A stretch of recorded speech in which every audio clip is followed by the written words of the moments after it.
My father disowned me. No shouting, no warning, just one sentence that cut my whole life in half. Then you're no daughter of mine. My name is Magdalene Viora. I was born into an empire built on steel and lies. But I serve a God who builds with truth and fire. And if you're watching this right now, don't forget to subscribe and tell me where you're watching from. Because this story is about how faith turns rejection into redemption. Can still hear it. Cold. Final. It happened in his office, the one with the glass walls, where power lived in every shadow. The document lay on his desk, an environmental report filled with lies. I had designed the real monitoring system. I knew the truth. Our company's waste had poisoned half a county, and the paper in front of me said everything was fine. He said, "Sign it. The lawyers will fix the rest." My hand shook over the pen. My chest felt tight. "You're asking me to bury lives for profit," I whispered. His fist hit the desk. "I'm asking you to protect your family." Cashin, my brother, stood in the doorway, smiling like it was all entertainment. "Come on, Maggie. Be smart. Sign it." But I didn't. I pushed the paper back toward him and said, "I won't."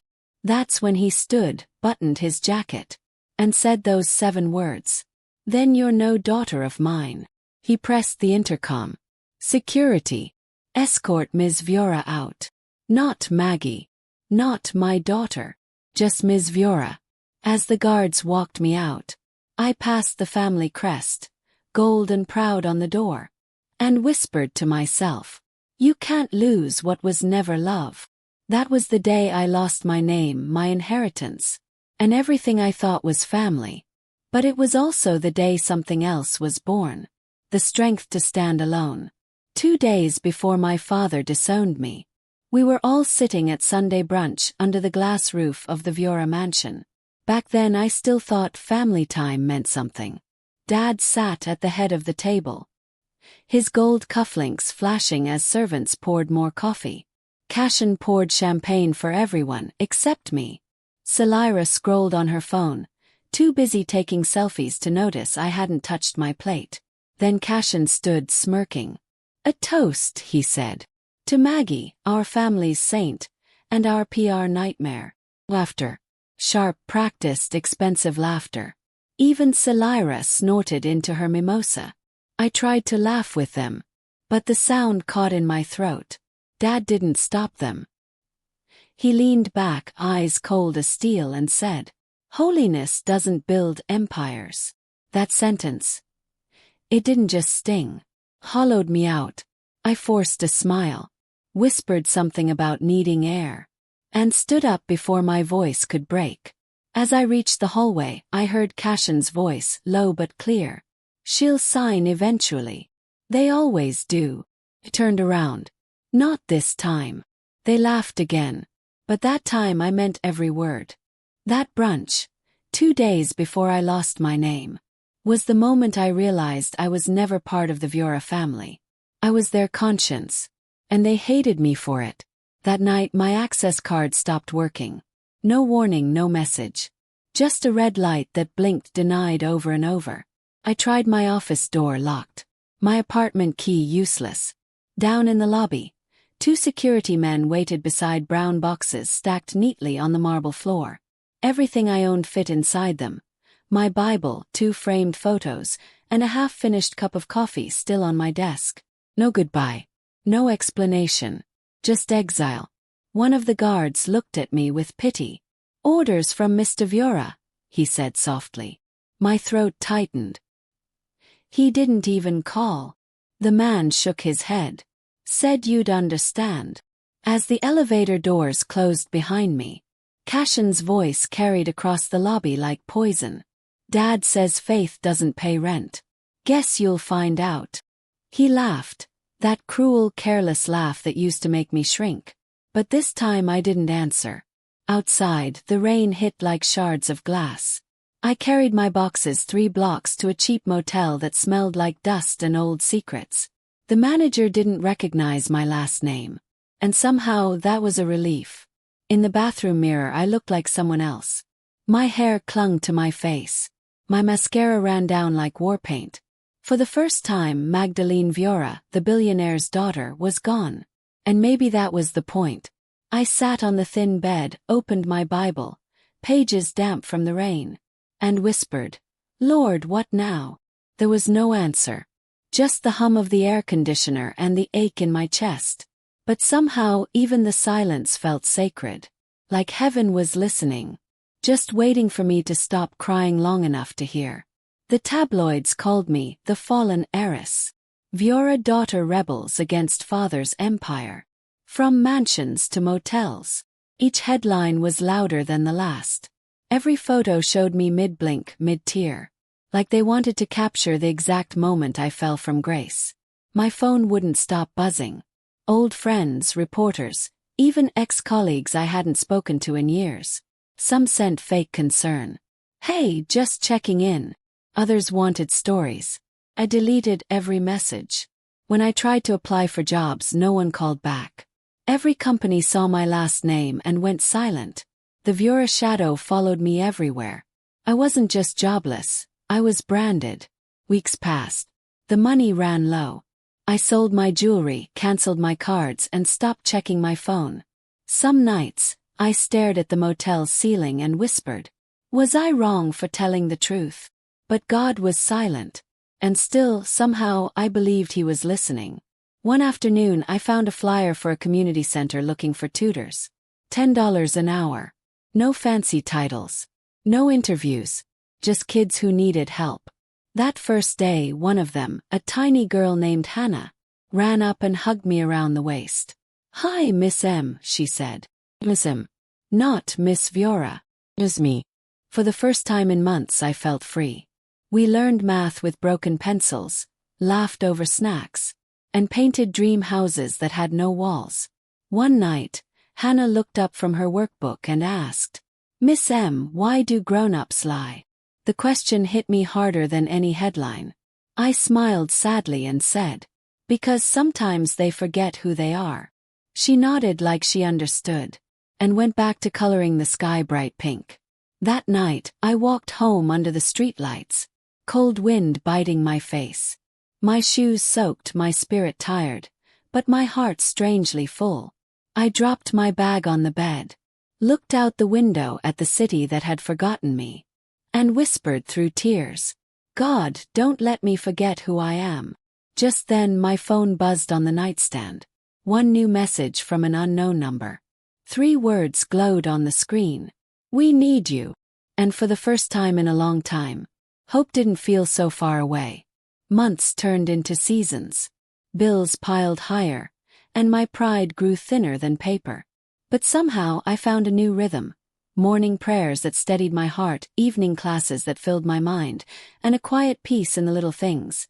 A cup of tea, a child's laughter at the community center, the orange glow of sunset through my small window. One Sunday, Pastor Leah stood at the pulpit and said, "Sometimes God lets the world strip you so He can dress you in purpose." Her words sank deep into my soul. That night, I pulled out an old notebook and began a journal. I wrote verses, hopes, and fragments of faith, like small lights in a dark tunnel. My favorite line became, "The Lord will fight for you. You need only to be still." I didn't know then that the fight had already begun. Far away, the mighty Viora Empire, the same empire that once cast me out, was beginning to shake. Secret deals were falling apart. Business partners were turning away. Rumors whispered through boardrooms that something was wrong at the top. And while I prayed in my little room, unseen and forgotten, doors were opening in the background. Someone had mentioned my name in a place I never expected. A report had gone missing, a project had failed, and the one person who knew how to fix it was me. God was weaving something I couldn't see.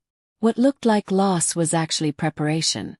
And soon, sooner than I could ever imagine, the same people who once turned their backs on me would come knocking, not out of pity but out of need. And this time, I wouldn't be the broken daughter begging for a chance. I would be the answer they didn't know they were praying for. It started with a headline on my phone. Viora Industries under cyber attack. $350 million inheritance network at risk. I froze mid-sip, coffee cooling in my hand. Vura Industries. My old company. My father's empire. My heart pounded as I read every word. The article said their entire system was down. Files locked, accounts frozen, operations at a standstill. And then I saw it. The encryption key that was blocking access. It was one I had designed years ago, back when my ideas were brushed off as unnecessary experiments. I let out a small laugh. Not bitter, just stunned. "Lord," I whispered. "What are you doing?" For the first time, the very thing that branded me a traitor was the key they couldn't live without. Messages began flooding in within hours. Unknown numbers. Then a familiar one. My father's assistant, the same one who'd escorted me out of the building the day I was disowned. "Miss Magdalene," she said when I answered, her voice careful, polite. "Mr. Vura requests your urgent assistance. The company is in crisis." I stared at the phone. My fingers trembled, not from fear, but from the strange weight of justice. Once, I'd begged for a seat at that table. Now they were the ones asking for mine. I closed my journal, the verse from Exodus still marked on the page. "The Lord will fight for you. You need only to be still." I smiled softly. "All right, Lord," I whispered. "Let's see what you've planned." 3 nights later, I woke to a sharp knock that echoed through my small apartment. The clock read 2:17 a.m. My heart raced. No one ever came here that late. When I opened the door, rain poured behind a tall man in a perfectly pressed gray suit. His shoes were soaked, his hair slightly damp, but his posture screamed wealth and worry. "Miss Vura," he said, his voice tight. "Your father requests your assistance. The company is collapsing." I blinked at him, half awake. "He disowned me," I said flatly. Sir Devon Cale, my father's lifelong lawyer and the man who once handed me my disinheritance papers, shifted uncomfortably. "He acknowledges that," he said, choosing each word like it cost him something.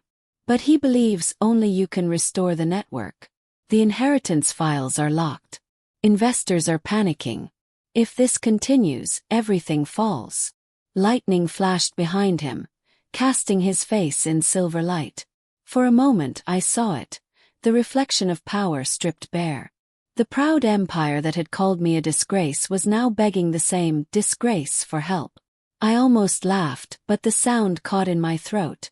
Instead, I felt a deep calm wash over me, the kind that only comes when you know God is moving pieces you can't see. "Tell him," I said slowly. "I'll pray about it." Devon blinked, as if unsure he'd heard right. "Pray. Miss Vura, there isn't much time." "There's always time to ask God first," I interrupted gently. He looked at me, defeated, then nodded. "Very well."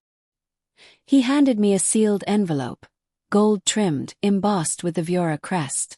"Your father asked me to deliver this too." When he left, I stood by the window, watching his car disappear into the rain. The city lights blurred behind the glass, and my reflection stared back at me, no longer the frightened daughter, but a woman clothed in quiet strength. I opened the envelope. Inside was a single line, written in my father's bold handwriting. "Help me save what's left," I whispered. "Lord, is this the door you've been preparing me for?" And somewhere deep inside I already knew the answer. That night, I sat on the cold floor of my tiny apartment, the hum of rain still whispering against the window. My Bible lay open beside me, pages soft and worn from years of searching for answers. My hands trembled as I whispered, "Should I help the man who destroyed me?"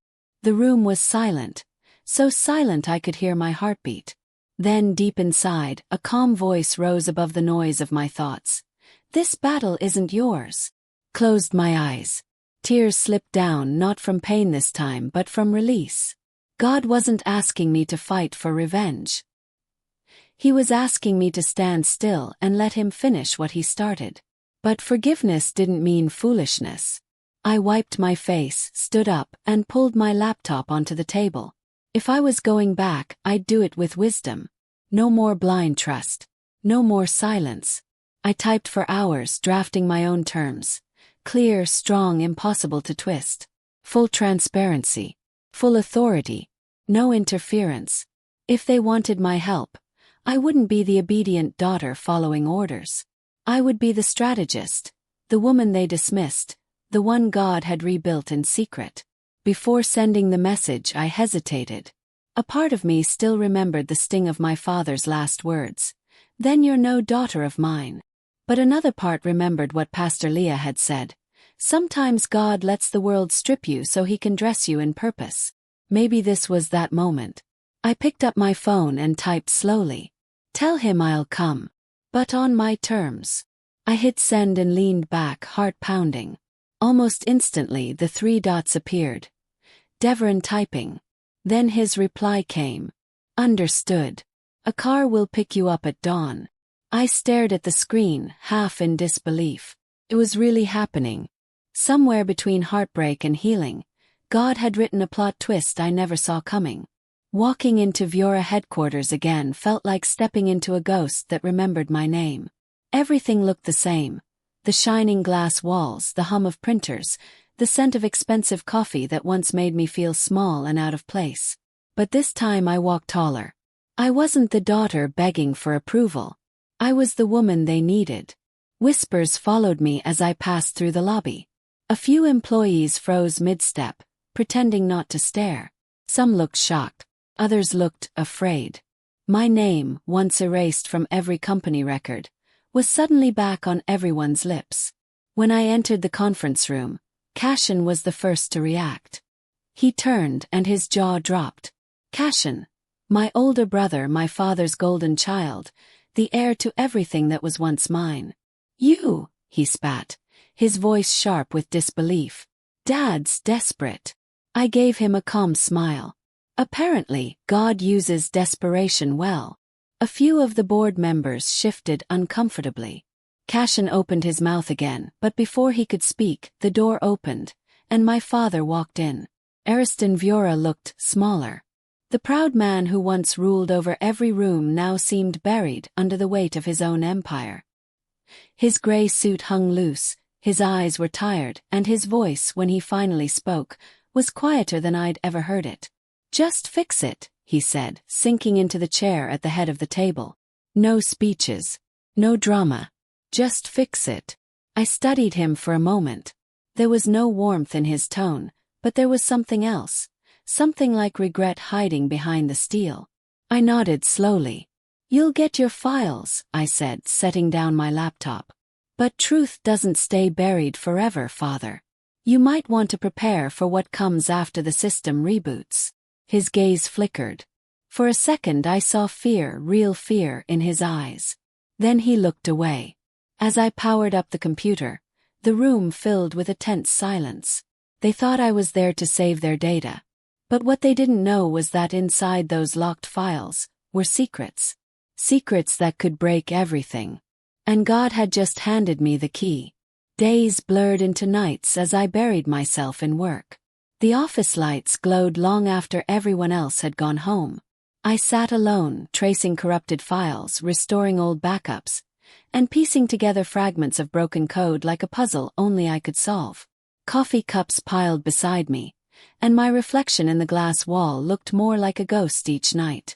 But the deeper I dug, the stranger things became. The attack didn't look random anymore. It was too perfect. Whoever had done it knew exactly where to strike. One night, around 2 a.m., I followed a trail of encrypted messages buried deep in the archives. Hidden inside them were secret bank transfers, fake accounts, and ghost logins from inside the building. My fingers froze on the keyboard as the names appeared. Cashin, Salira, my brother and sister.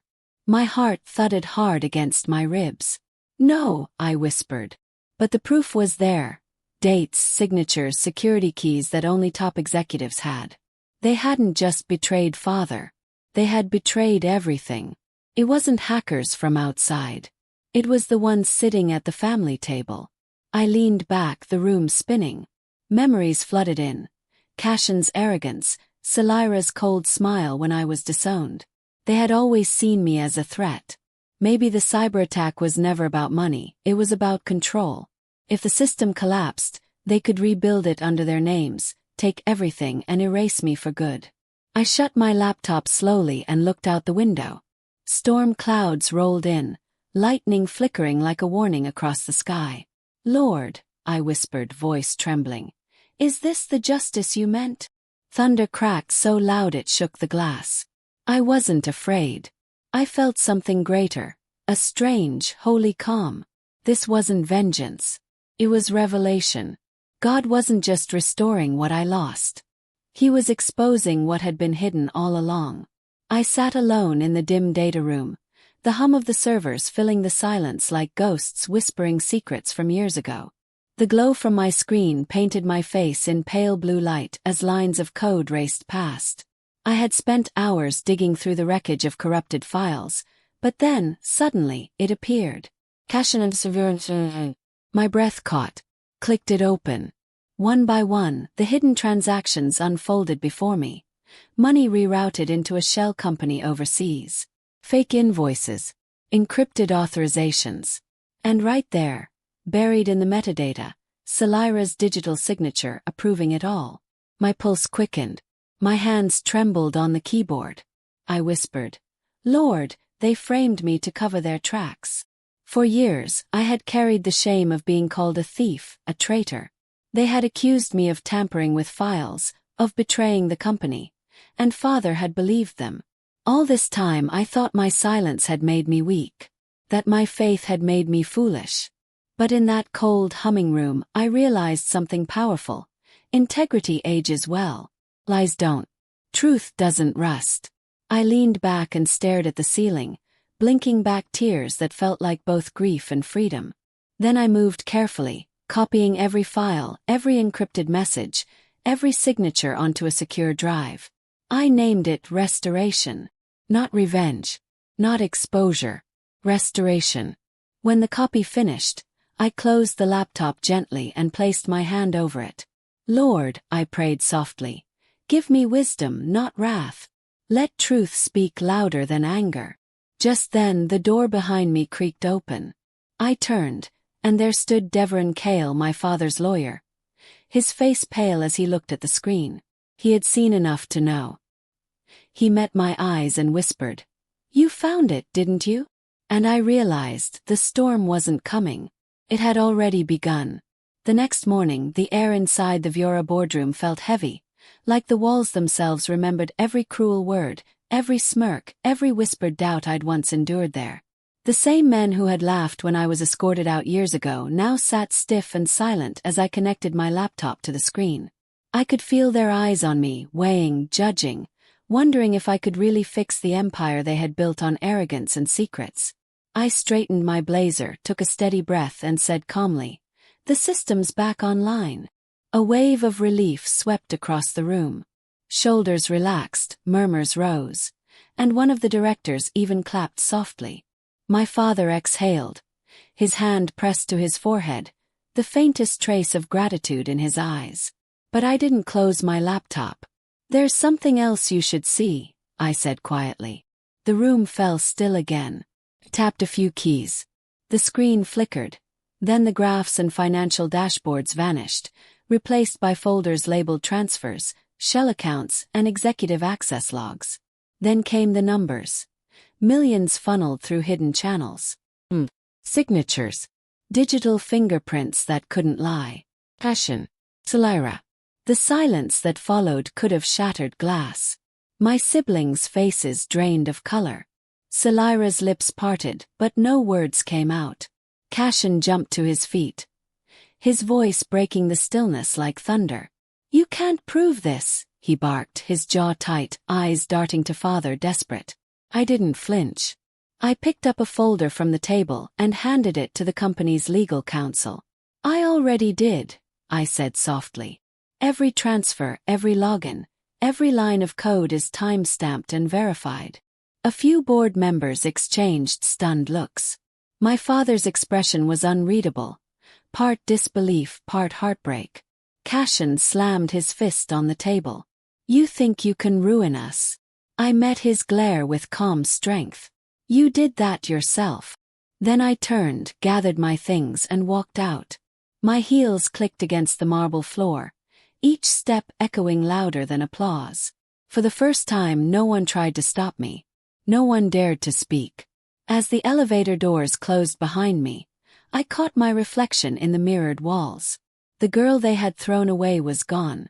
The woman standing there was proof that God restores what pride destroys. And somewhere above all the noise, I could almost hear it again. The Lord will fight for you. You need only to be still. That night, the building was nearly empty.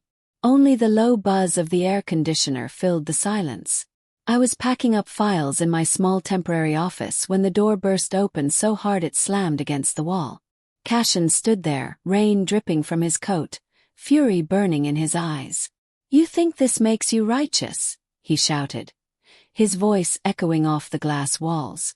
I didn't flinch. I stood slowly, meeting his glare. "No," I said quietly. "It makes me free." He took a step closer, fists clenched. "You'll ruin us. Do you have any idea what you've done?" Kept my voice steady. "I didn't ruin anything, Cashin. You and Salira did that yourselves when you traded truth for greed." For a second his mask cracked. His breath hitched, and I saw something flicker behind his anger, fear. Not of me but of what came next. Of exposure. Of judgment. "You were supposed to stay gone," he hissed. "You don't belong here anymore." I gave a small, tired smile. Funny thing about purpose. It doesn't ask for permission to return. He turned away, slamming his fist against the wall. The sound echoed like thunder. Then he stood still, shoulders shaking, before storming out and disappearing down the hall. When the door closed, the weight of everything I'd uncovered hit me all at once. My knees gave out and I sank to the floor, tears spilling freely. "God," I whispered, "keep my heart clean. Don't let me enjoy this too much." Because deep down I knew, justice without mercy becomes another form of cruelty. I sat there for a long time, the hum of the servers filling the room, feeling the strange mix of pain and peace. I didn't want revenge. I wanted redemption. Not just for me but maybe, somehow, even for them. And as thunder rolled in the distance, I felt it again, that still, small voice reminding me, "Vengeance is mine." The next day, I was called to my father's office. The message came through his assistant, short, cold and formal. "Mr. Viora requests your presence immediately." As I stepped into the grand room, memories hit me like a wave. The tall windows, the gold-framed portraits, the heavy scent of his cologne. All of it was the same, yet everything felt different. He sat behind his massive desk, shoulders slumped, hands clasped together as if the weight of the empire itself rested in his palms. He didn't yell. He didn't posture. The thunder in his voice, the sharpness that once filled every word, it was gone. "I trusted them more than you," he said quietly, not looking up. The words trembled on the edge of something that almost sounded like regret. For a moment I couldn't speak. This was the man who had built kingdoms out of numbers and contracts, yet somehow lost his own family in the process. When I finally found my voice, it came out softer than I expected. "Maybe," I said, "because obedience is easier to love than truth." His head lifted slightly, eyes narrowing, not in anger but in realization. The truth hit him harder than any accusation could. His jaw tightened, the proud lines of his face folding into something unfamiliar, shame. For a few seconds, the room was completely silent. You could almost hear the sound of pride cracking. He cleared his throat and turned away, staring out the window. "You can go," he said at last, his tone clipped distant, his armor snapping back into place. But I'd seen it. Just for a moment, beneath the hard shell and the years of control, I'd seen the man behind the title, the father behind the empire. And though he dismissed me without another word, I walked out knowing something had shifted. The mighty Ariston Viora had finally begun to see the truth. And truth, once seen, never goes away. By the end of the week, the storm had fully broken. The board called an emergency meeting, and within hours, investigators were crawling through every document, every hidden account, every lie Cashin and Salira had buried. Then came the headlines. Viora heirs under investigation for corporate espionage. $350M scandal rocks the Viora dynasty. Their names, once symbols of success, were now everywhere, flashing across news screens, trending on social media, whispered in business circles. My phone wouldn't stop buzzing. Reporters wanted quotes, interviews, statements, some pretending sympathy, others hunting for drama. I didn't answer a single one.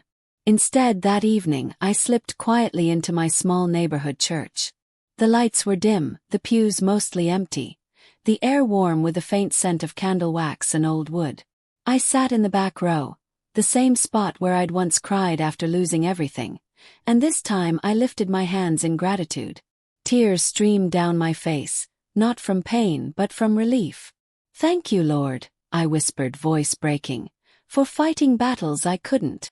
In that stillness, I didn't feel powerful or proud. I just felt free. The kind of freedom that doesn't need revenge or applause. A soft hymn began to play. I closed my eyes, letting the sound wash over me. For the first time in years, my heart was quiet. I wasn't waiting for justice anymore. It had already come, but not in the way I expected.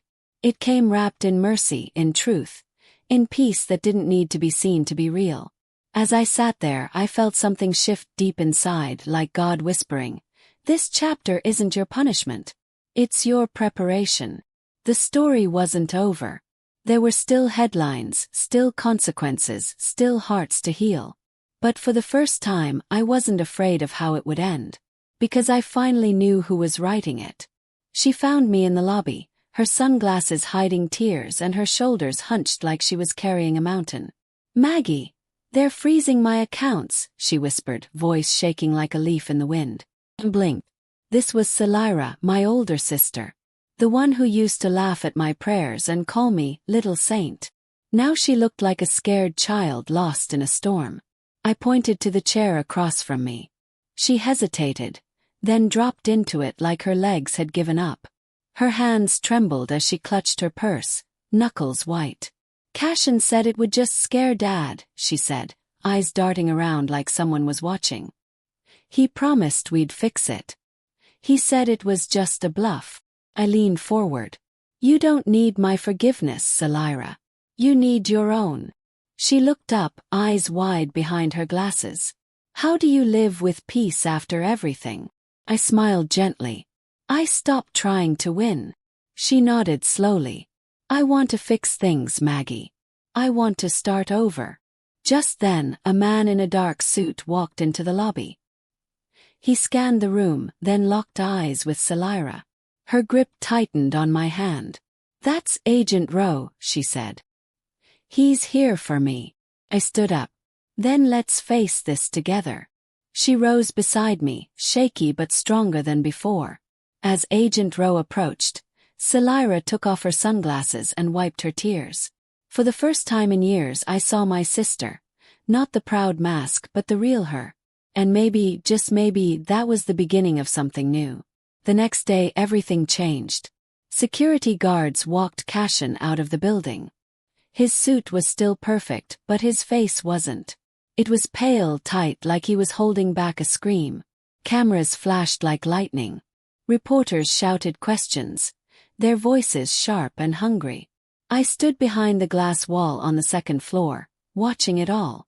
My brother, the golden heir, the one who always won, always smiled, always got away, was now just a man trying not to cry in front of the world. He didn't look up. He didn't wave. He just kept walking, eyes on the ground, like the sun itself had turned against him. I remembered being that small once. When I was the one who messed up. When I begged for help and no one came. Cashin had laughed then. Told me to toughen up. Part of me wanted to run after him now. To yell, "I told you so." To throw his words back at him like stones. But I didn't. Instead I whispered, "God, catch him before pride kills him." Because I knew something he didn't. Revenge feels sweet like candy at first. But then it sticks in your throat. Burns. It leaves a taste you can't wash away. Later the board called me in. They shook my hand, thanked me for saving the company. One even said I was brave. But Dad, he just sat there, silent. His eyes didn't meet mine. He looked like someone had stolen the stars from his sky. I wanted him to say something, anything, but he didn't. That night I lay in bed staring at the ceiling, waiting for the nightmares to come like they always did. But they didn't. For the first time in years I slept. No monsters, no falling, just quiet. And in that quiet I realized something. Maybe peace doesn't come from winning. Maybe it comes from letting go. Ariston invited me to dinner. Just us. No assistants. No cameras. No board members. It was the same restaurant where he once stood up, raised a glass, and announced my promotion to the whole company. That was before the exile, before the scandal, the silence, and the headlines that nearly broke me. Now the lights felt dimmer. The waiter recognized us but didn't smile. Ariston ordered steak medium rare. I asked for soup but barely touched it. My stomach felt like it was tied in knots. We talked about the weather, about traffic, about nothing. Then halfway through the meal his voice cracked. "I mocked your faith," he said, eyes staring at the candle between us. "I thought it made you weak. But when the scandal hit, it was your name the press respected. Not mine." I looked at him. His eyes were glistening like he was holding back tears. Ariston never cried. Not even when his mother died. "I was wrong," he said. I swallowed hard. "About what?" He looked up. "About strength." I didn't know what to say. So I didn't say anything. We ate in silence after that. But it wasn't the awkward kind. It was the kind that felt like something old was breaking, like walls were crumbling quietly between us. Then came the twist. As we stood to leave, a woman in a red coat brushed past us. She dropped a note on our table without a word. Ariston picked it up. His face went pale. "What is it?" he asked. He handed it to me. It read, "You're next." I looked around. The woman was gone. Ariston whispered, "Someone's still digging. They think you know more than you said." I stared at the note. The soup I hadn't touched suddenly felt like it was boiling inside me. The past wasn't done with us. Not yet. That night I knelt by my window. The moon was high, and the city lights blinked like sleepy stars. For months I had prayed for justice. Begged for it, really. I wanted the truth to come out, for the liars to fall, and for the broken pieces to be swept away. But this time I didn't ask for justice. I asked for mercy. "God," I whispered, "show them what love without condition looks like, even if they don't deserve it." I didn't expect anything. No thunder. No glowing signs. Just silence. But then something strange happened. Peace rushed in like wine through open doors. It wasn't loud. It wasn't flashy. It was soft like a warm blanket wrapping around my heart. I slept deeply that night. No tossing. No turning. Just rest. The next morning my phone buzzed nonstop. Investors who had vanished during the scandal were calling back. One after another. Some apologized. Some didn't. But they all wanted to return. Accounts that had been frozen suddenly opened. Partnerships that had been shut down were now back on the table. Felt like a miracle.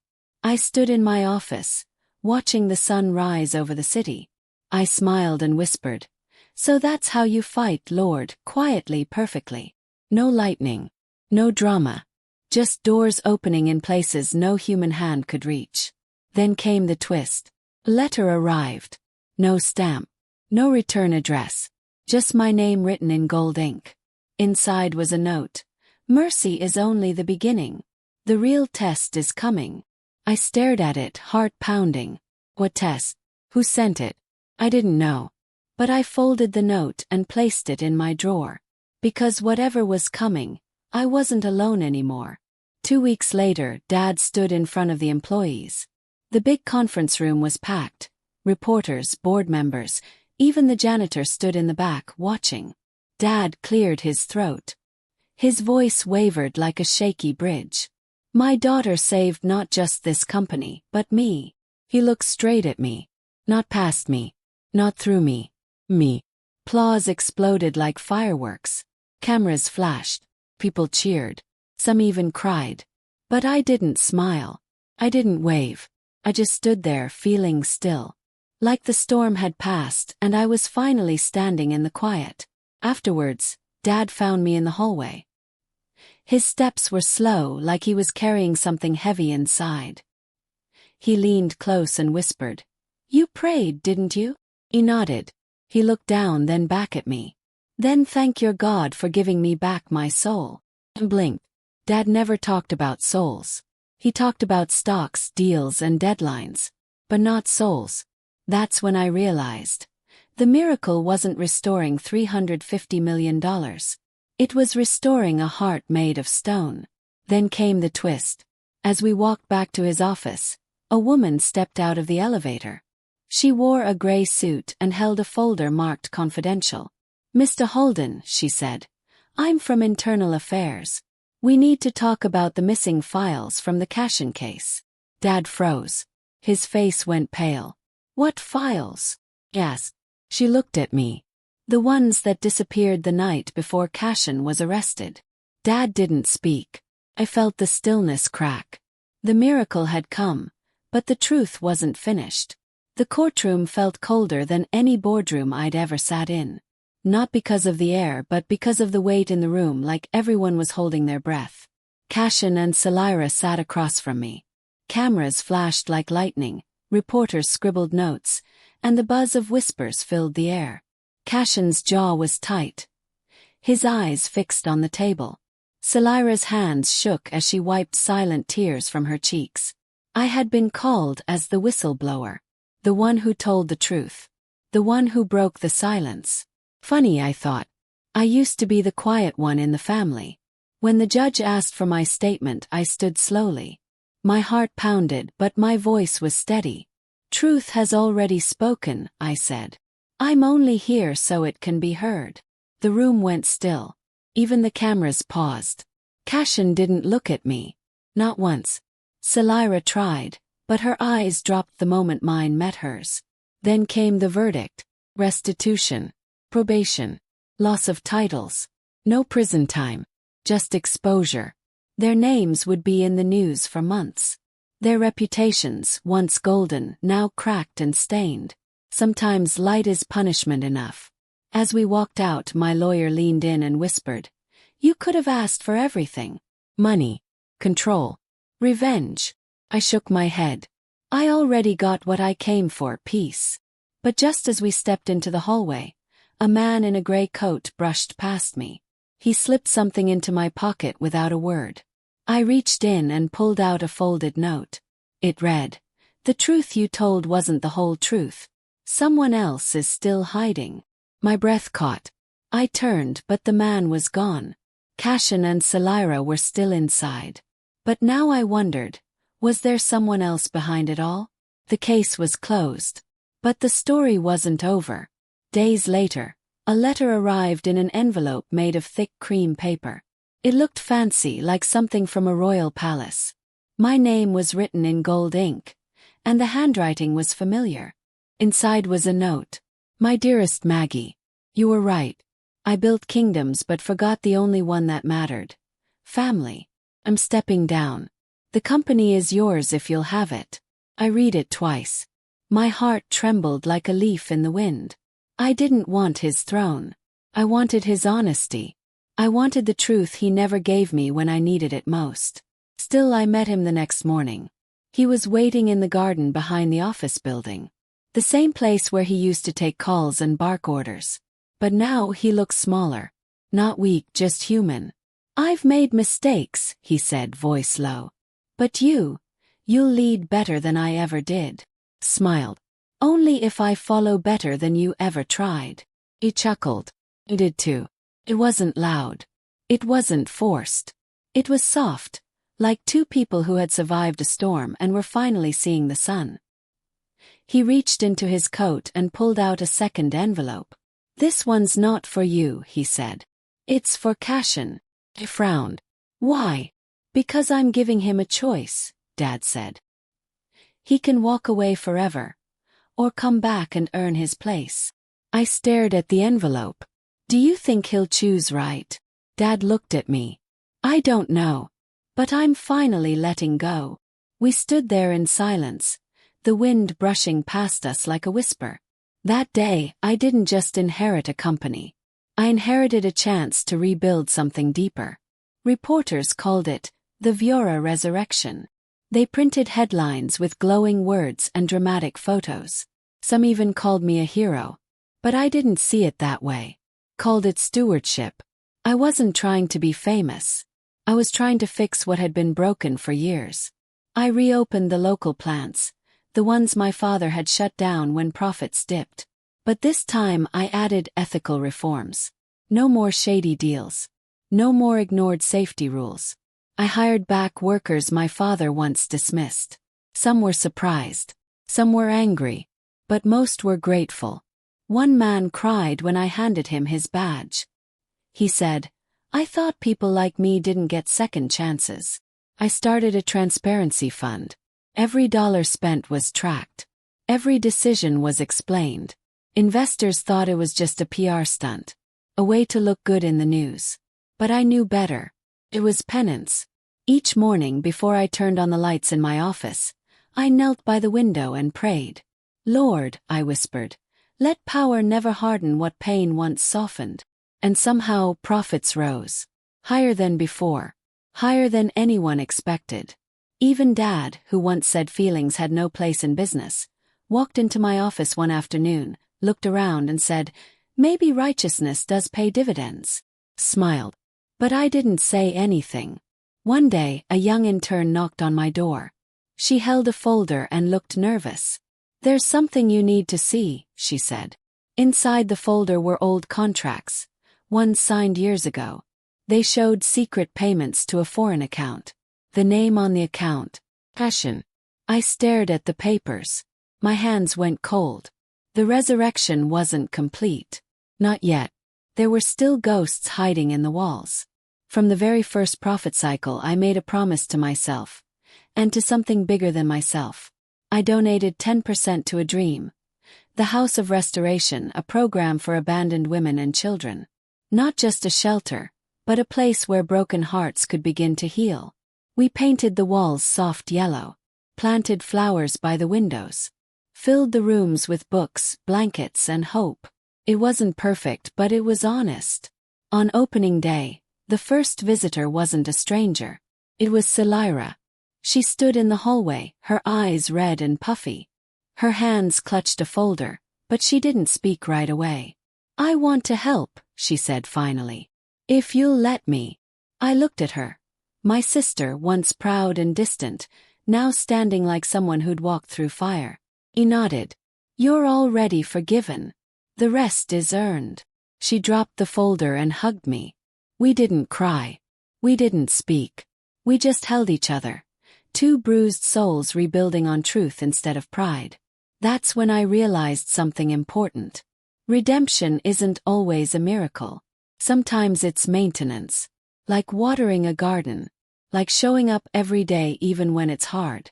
Later that week, a little girl arrived at the house.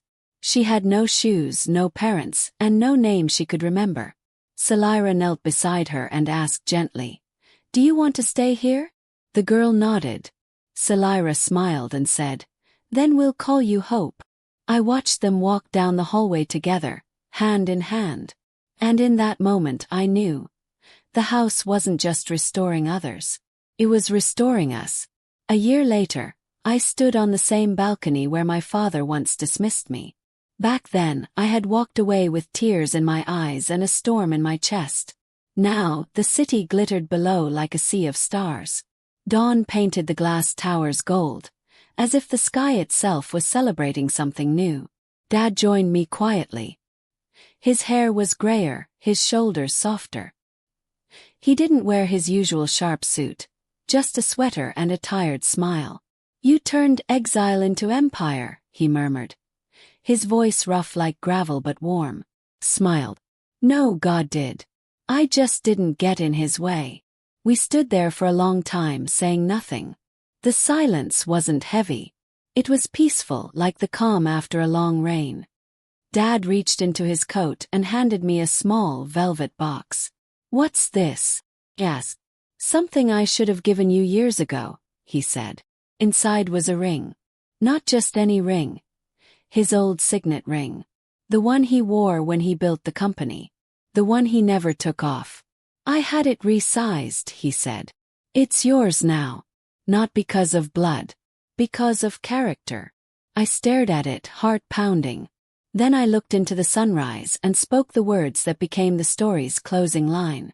God doesn't humiliate your enemies. He lets them watch while he rebuilds you higher than they ever believed you could rise. Dad chuckled softly. "You always did have a way with words." I slipped the ring onto my finger. Fit perfectly. And in that golden morning light, I knew the story wasn't ending. It was just beginning again, this time with grace.